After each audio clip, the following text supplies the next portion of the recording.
Hi, hello mga kalasa. Welcome sa Lasang Pilipina. Ngayong araw mga kalasa ay magluluto tayo ng mixed vegetables. Grabe ang sarap nito.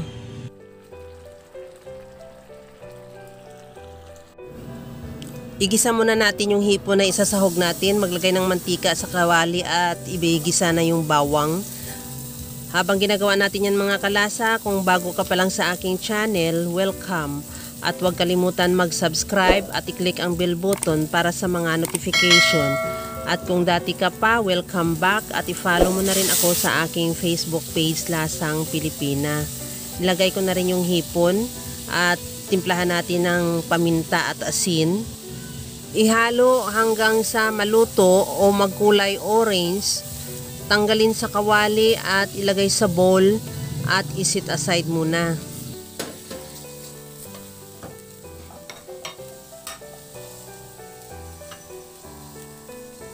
Sa disim na kawali, maglagay ulit ng konting mantika, igisa yung bawang, ihalo lang hanggang sa maglabas ng aroma.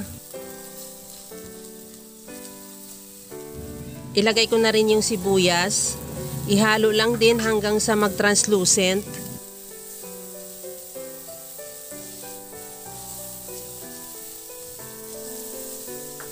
Ilagay ko na rin yung sayote.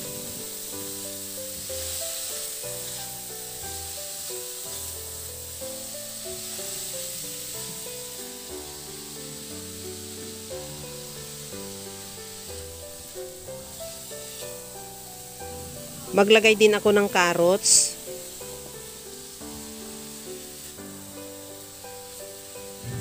Ilagay ko na rin yung sabaw ng ulo ng hipon na pinakuluan ko kanina. Ihalo lang at takpan hanggang sa maluto yung sayote at carrots.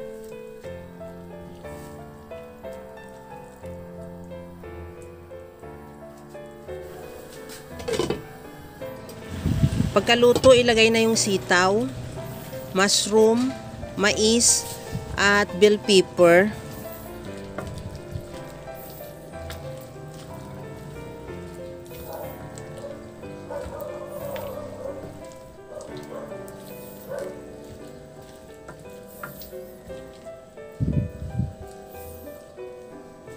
Timplahan ko na rin ng patis, paminta, at liquid seasoning.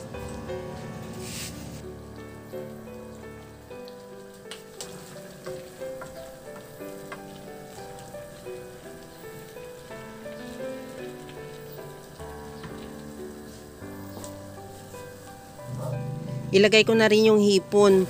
Ihalo at ready to serve na yan yung ating masarap na mixed vegetables. Kaya mga kalasa, kung nagustuhan mo yung ating video, please like na lang at pakishare na rin sa inyong mga friends.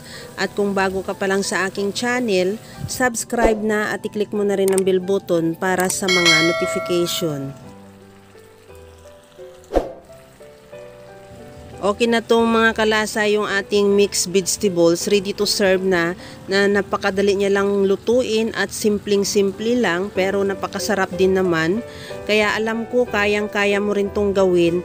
Kagaya lang lagi sa sinasabi ko na walang hindi marunong magluto basta sa simpleng paraan lang. Hanggang sa muli mga kalasa, thank you for watching. Bye-bye!